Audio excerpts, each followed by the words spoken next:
do retiro, eu vou alongar um pouco a explicação. Vocês têm tempo o dia todo para meditar sozinhos. É necessário dar algumas explicações.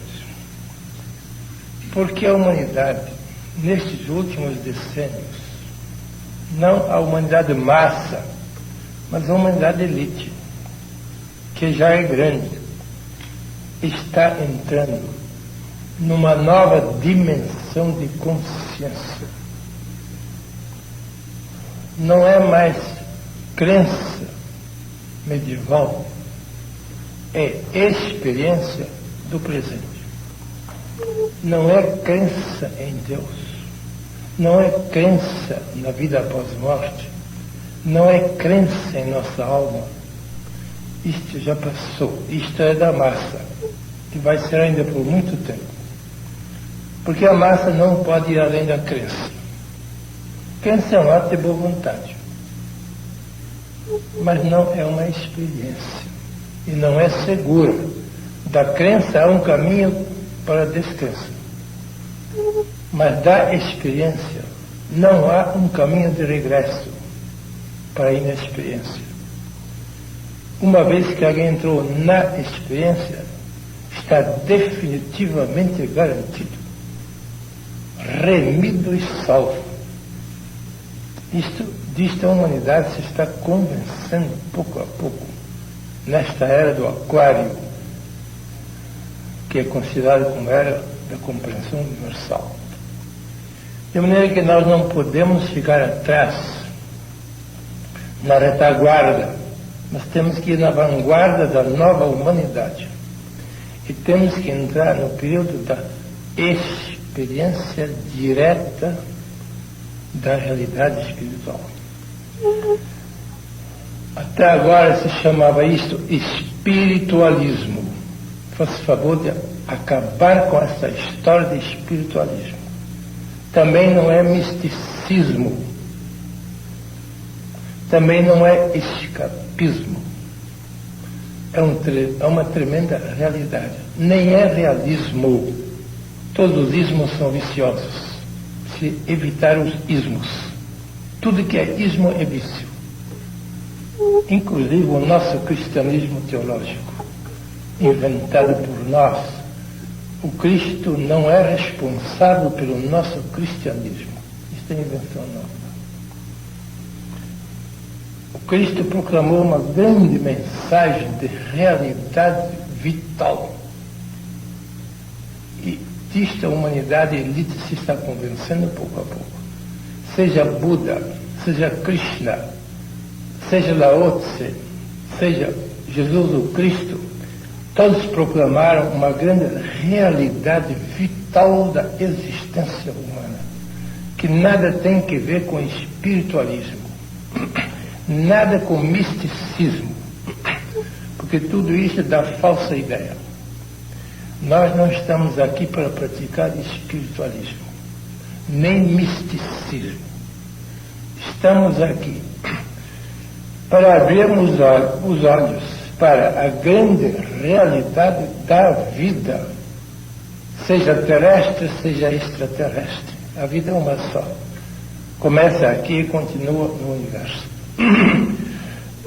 Portanto, não se trata de crer em alguma coisa. Trata-se de ter experiência da realidade. O grande escritor moderno, Erich Fromm, cujos livros estão sendo traduzidos para o português agora, Erich Fromm, que é um grande psicólogo, diz num dos seus livros: a coisa mais importante na vida humana é Selbstgeburt, autopartorição, isto é, dar a luz a si mesmo. Temos que dar a luz a nós mesmos. Temos que passar por uma autopartorição, Selbstgeburt. Isto é a linguagem dos místicos, mas hoje é a linguagem dos cientistas.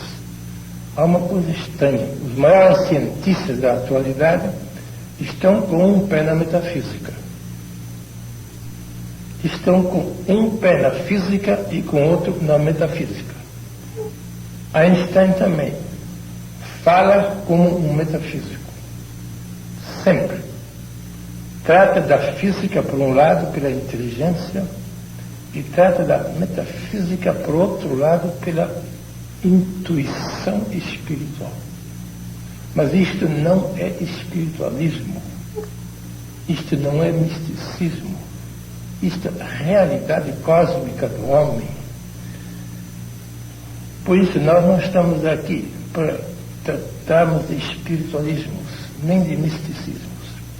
Pode-se usar a palavra amística nas línguas em que existe a diferença entre misticismo e mística. Algumas línguas não têm a diferença.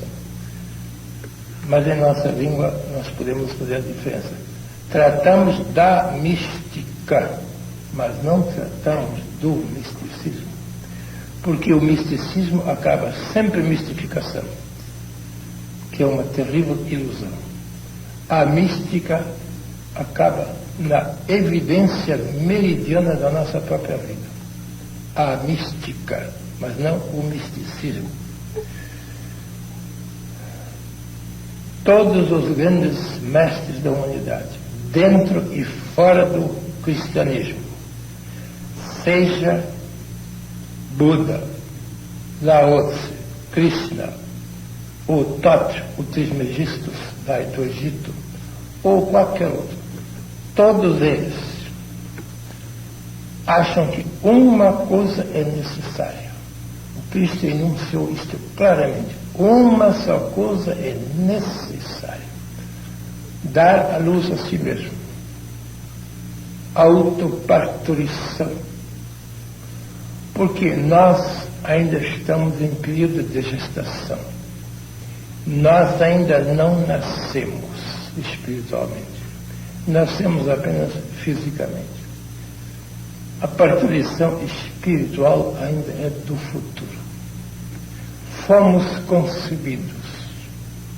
Estamos em longa gestação. A ver se damos a luz a nós mesmos. É estranho. Em todas as línguas do mundo há este paralelismo entre o processo físico e o processo metafísico. Todos falam em concepção, gestação e parturição, tanto no terreno material como também no terreno imaterial. A concepção geralmente é momentânea e geralmente é gostosa. A concepção de uma grande realidade. Quando nós temos um lampejo de inspiração, de intuição, de revelação, numa hora de profunda solidão em que somos invadidos pela alma do universo, então dá-se conosco a concepção espiritual. A concepção dos grandes místicos às vezes dura um segundo. Paulo de Tarso fala desta concepção. Foi arrebatada ao terceiro céu. Isto é, a consciência puramente espiritual, que os gregos chamavam o terceiro céu.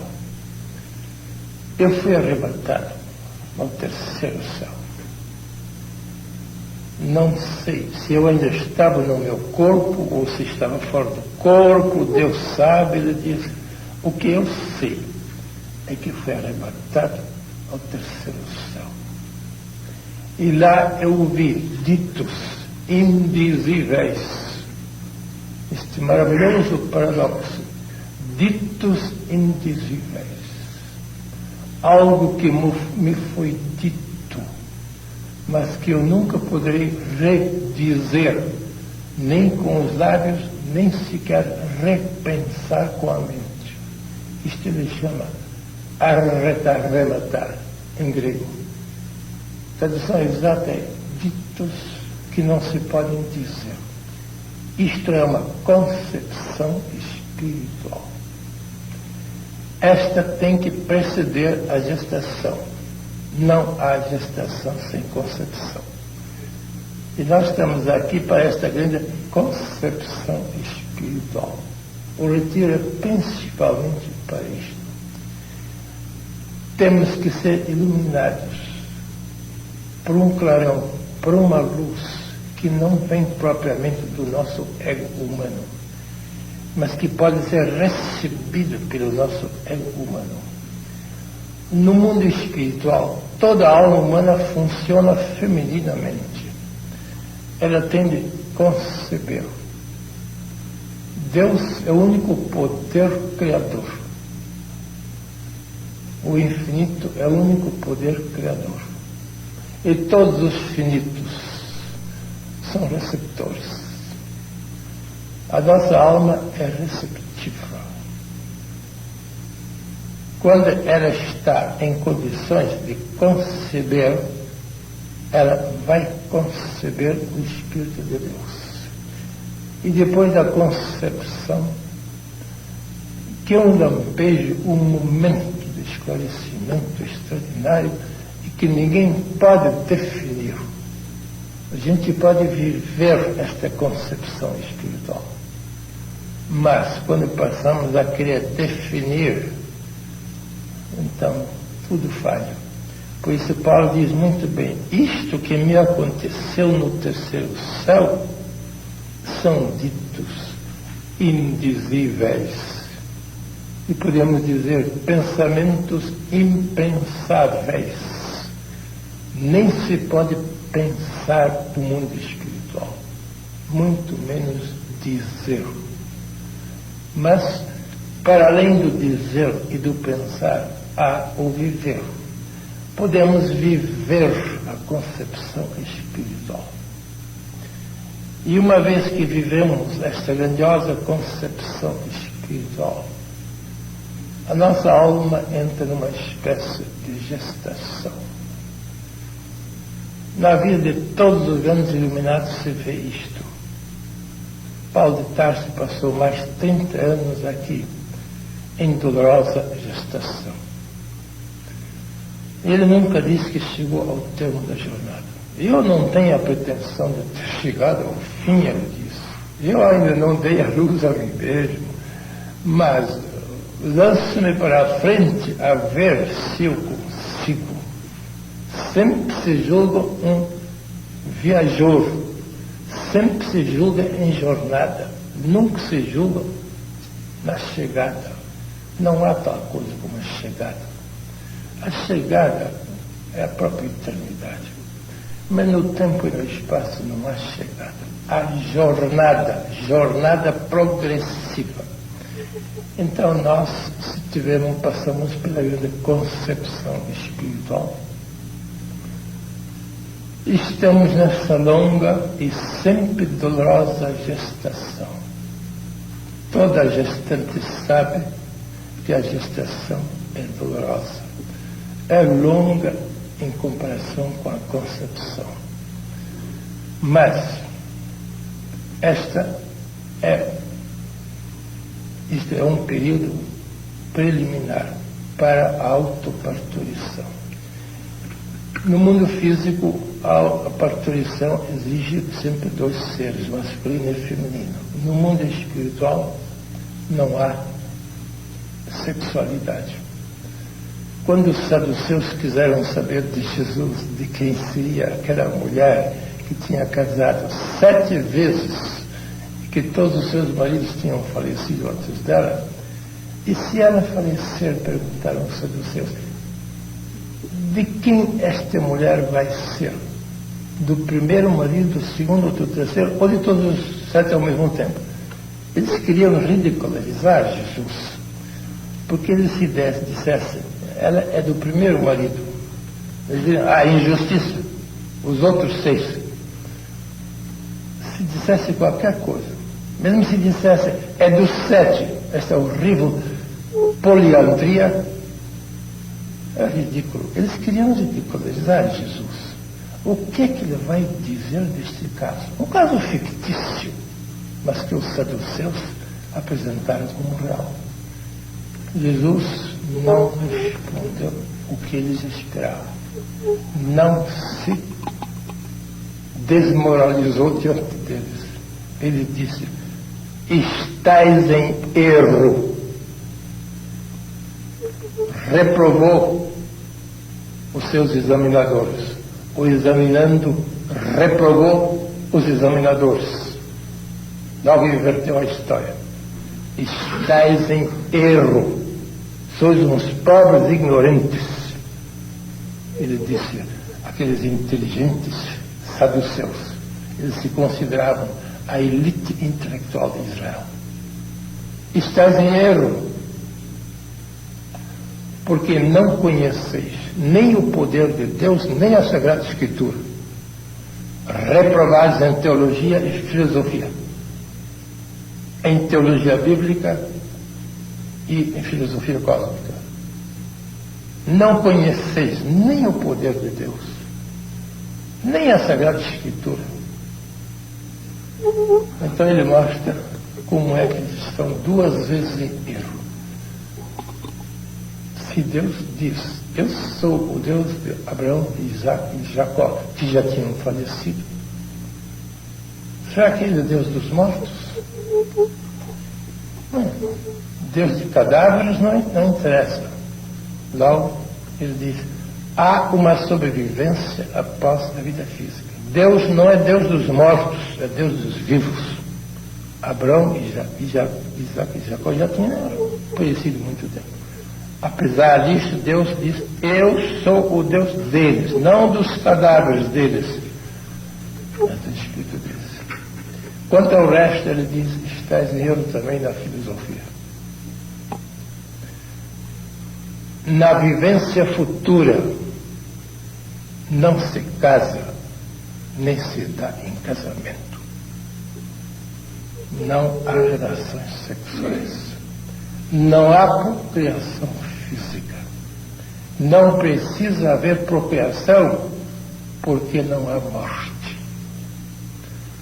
Se houvesse morte, precisava haver procriação para preencher as lacunas da morte.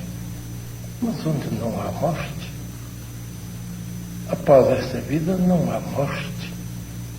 Há sobrevivência, pelo menos. Se há imortalidade, isso depende de nós. Mas sobrevivência há, isto é certo. Pelo menos temporária. E nós podemos eternizar a nossa sobrevivência.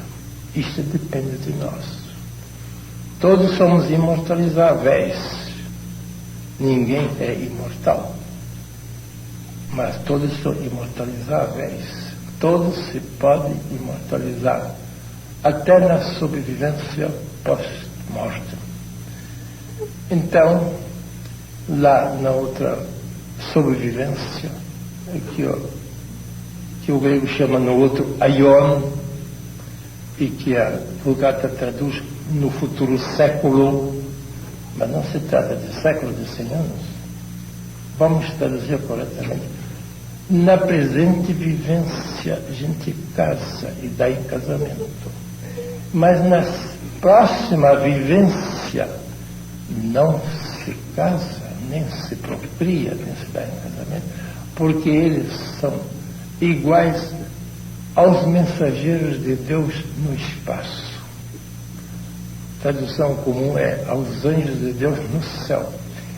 Ele diz: eles são semelhantes aos arautos, angelos em grego quer dizer arauto, aos arautos de Deus que vivem no espaço, não na terra física, mas no espaço astral.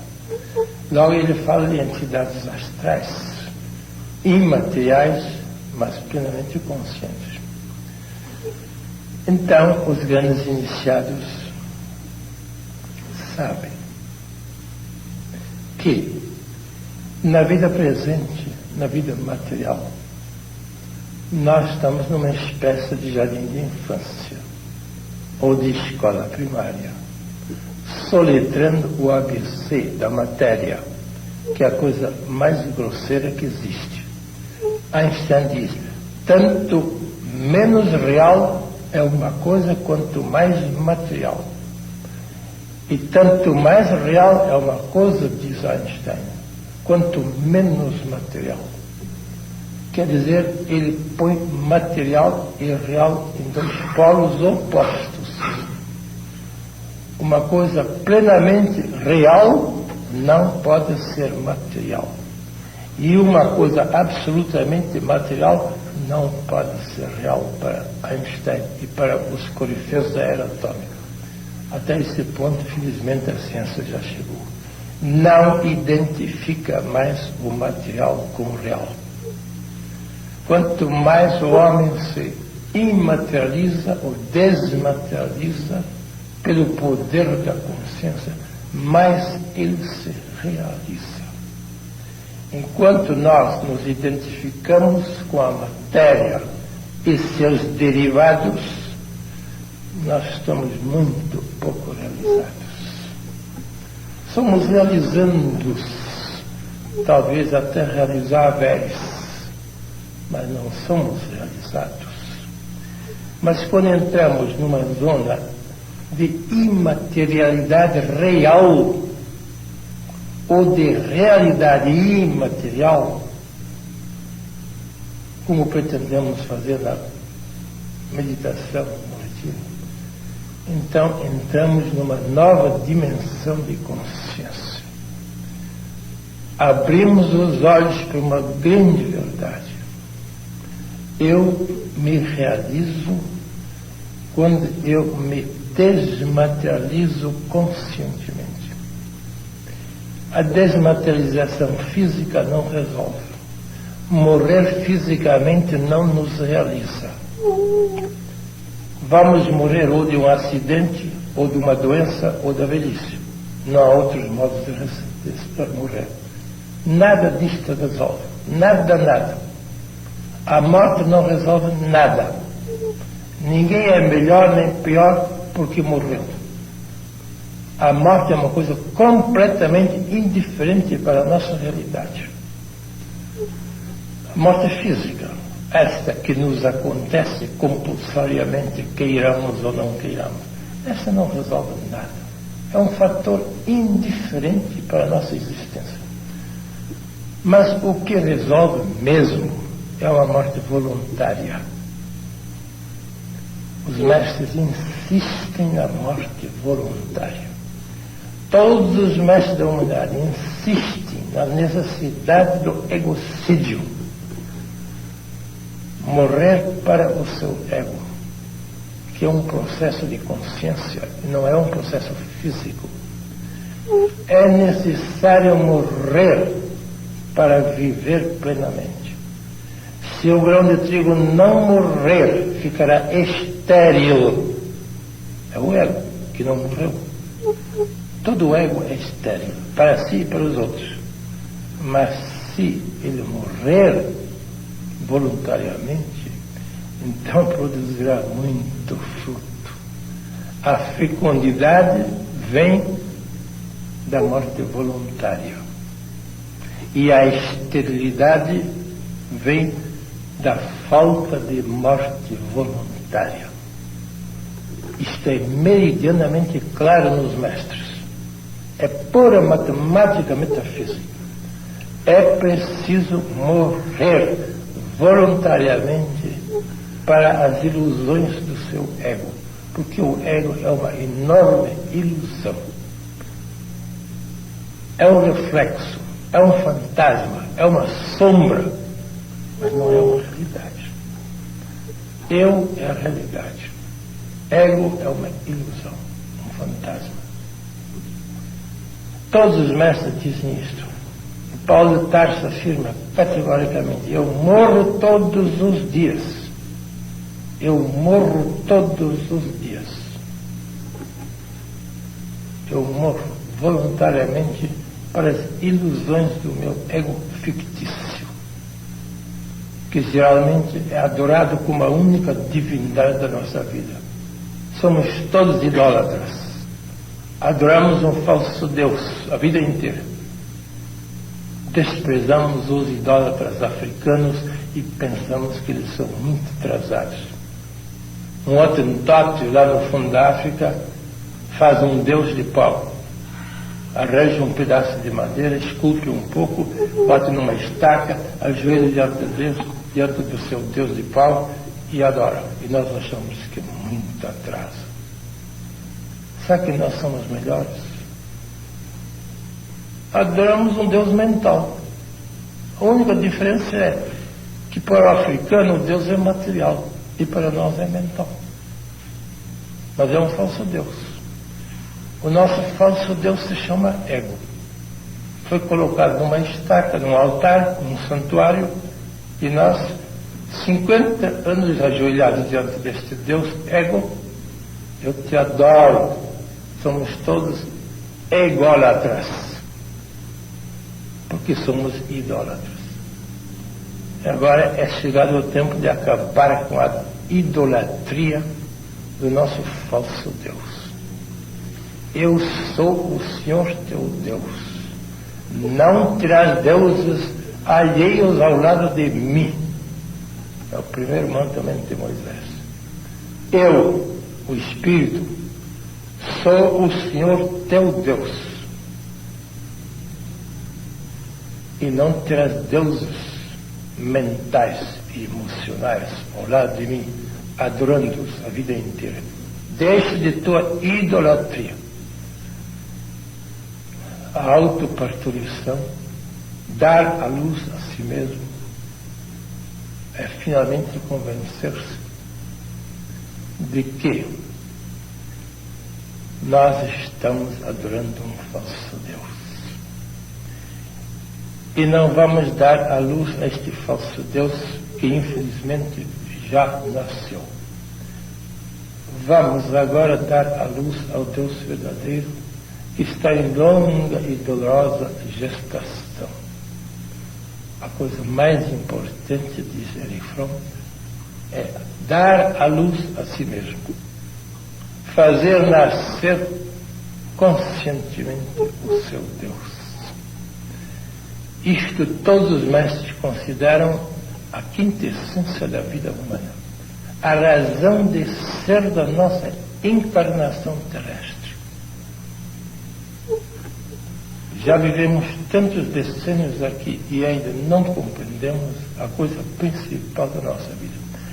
Ainda consideramos esta autoparturição, esta autorrealização como um hobby, como uma ocupação para horas vagas. A autorrealização até hoje é considerada como um espiritualismo muito bonito, como um artigo de luxo que a gente pode adquirir, mas não precisa adquirir. Até hoje a autorrealização é chamada de espiritualismo ou até misticismo. Não tem nada a ver com isso. E por isso o grosso da humanidade, sobretudo da humanidade cristã do Ocidente, vive nesta ilusão. Nas horas vagas, quando me sobrar um pouco depois do trabalho, então eu vou fazer meditação. Eu vou tratar de me espiritualizar como uma ocupação domingueira, uma ocupação de festa, um turismo. Isto eles consideram de espiritualidade. Turismo, hobby, ocupação domingueira. As horas que não servem para nada são para a meditação. Essa é a nossa mentalidade atrasada. Quando os mestres dizem não, a coisa mais importante tem que ter máxima prioridade. Prioridade. E não dar prioridade às ilusões. Dar prioridade à verdade. Vamos começar a dar prioridade à coisa mais importante da nossa existência. E não deixar isto para horas vagas, considerar um hobby, uma ocupação facultativa. Uma só coisa é necessária, disse o mestre. Uma só coisa é necessária, o resto é facultativo. Temos que inverter completamente o nosso programa. Nós temos 24 horas por dia. geralmente 8 horas para o trabalho, isto é, para as coisas do ego, que é o trabalho. 8 horas para os divertimentos, também são coisas do ego. E 8 horas para o sono, também é coisa do ego. Quer dizer, nós damos 3 vezes 8 horas, 24 horas, para o nosso ídolo, para a nossa idolatria, ego. E não sobra nada para o Deus verdadeiro do nosso eu, para a autorrealização. Estamos ou não estamos peregrinando numa terra de palhaçada, tratando a nós mesmos deste modo, quando nós sabemos que tudo que nós fazemos nas 24 horas do dia, trabalho, descanso e sono, vão embora daqui a pouco. Será varrido da nossa vida, não sobrará nada dessas 3 coisas. Não seria bom a gente criar juízo, pensar logicamente. Isso não é misticismo, isso não é espiritualismo, isto é realidade. Inevitável, queiramos ou não queiramos, esta realidade nos vai acontecer daqui a pouco. Então vamos criar juízo e dizer, vou tomar uma atitude real em face da realidade. Não me vou mais enganar com aparências dos ignorantes e analfabetos. Vou abrir os olhos, vou tornar-me um grande realista. Temos que ser grandes realistas, não espiritualistas, mas realistas. O realista toma uma atitude definida, lógica e matemática diante da realidade. E não quer saber se os outros aprovam ou não aprovam. Se os outros vivem na ilusão, deixe na ilusão. Eu não tenho a obrigação de fazer parte dos ilusionistas. Eu tenho que sair da ilusão e entrar na realidade, porque eu comecei a ser um grande realista. Eu quero realizar a minha realidade central. Se as facticidades periféricas são compatíveis com a minha realidade central, muito bem, tanto melhor. Vamos aceitá-las. Mas se as facticidades periféricas do ego se tornaram incompatíveis com a realidade central do meu eu não me deixo derrotar por estas facticidades. Eu vou integrá-los na minha realidade, mas eu não vou substituir a minha realidade pelas facticidades ilusórias que amanhã vão todos embora. Temos que tomar esta atitude tremendamente realista, 100% realista, neste retiro. E não pensar que isso seja uma coisa secundária, facultativa, que possa ser aceita e possa ser rejeitada, que é a mesma coisa. Não, senhor. É a coisa central da nossa vida. E todas as facticidades têm que girar como planetas ao redor do Sol, em torno deste centro da nossa realidade. O sistema planetário da nossa vida tem que ser como o próprio sistema planetário dos espaços.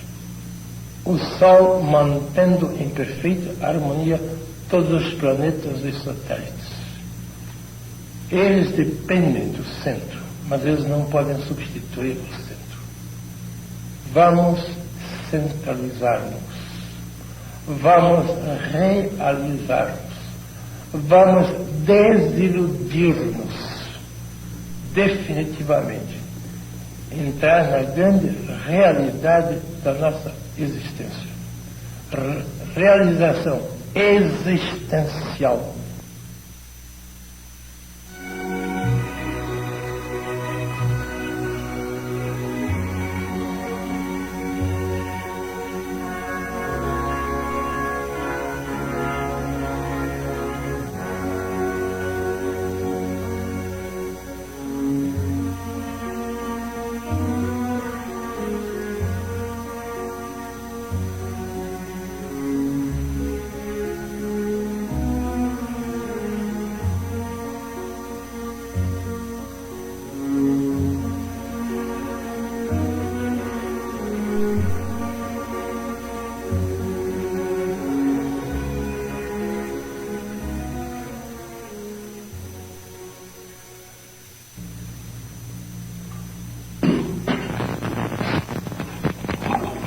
Divino Mestre, há muitos anos, há muitos decênios, eu vivo na idolatria, na adoração de um falso Deus, de um Deus fictício que minha mente inventou. O meu ídolo é Ele. A Ele ofereço flores, incenso e ouro. A Ele, este falso Deus, eu faço todos os sacrifícios. Hoje eu resolvi abandonar a minha idolatria. Quero adorar a Deus em espírito e em verdade. E disseste: amarás o Senhor teu Deus com toda a tua alma, com toda a tua mente, com todo o teu coração, com todas as tuas forças. Este é o primeiro e o maior de todos os mandamentos. Este Deus verdadeiro é o reflexo de Deus universal em mim, que em mim se chama o Espírito, a alma, o Cristo interno. Quero concentrar todo o meu culto na adoração deste Deus. E o meu ego tem que ajoelhar aos pés do altar do meu eu verdadeiro e assistir devotamente, docemente, silenciosamente ao culto de Deus verdadeiro que vou prestar ao Deus em mim, em espírito e em verdade.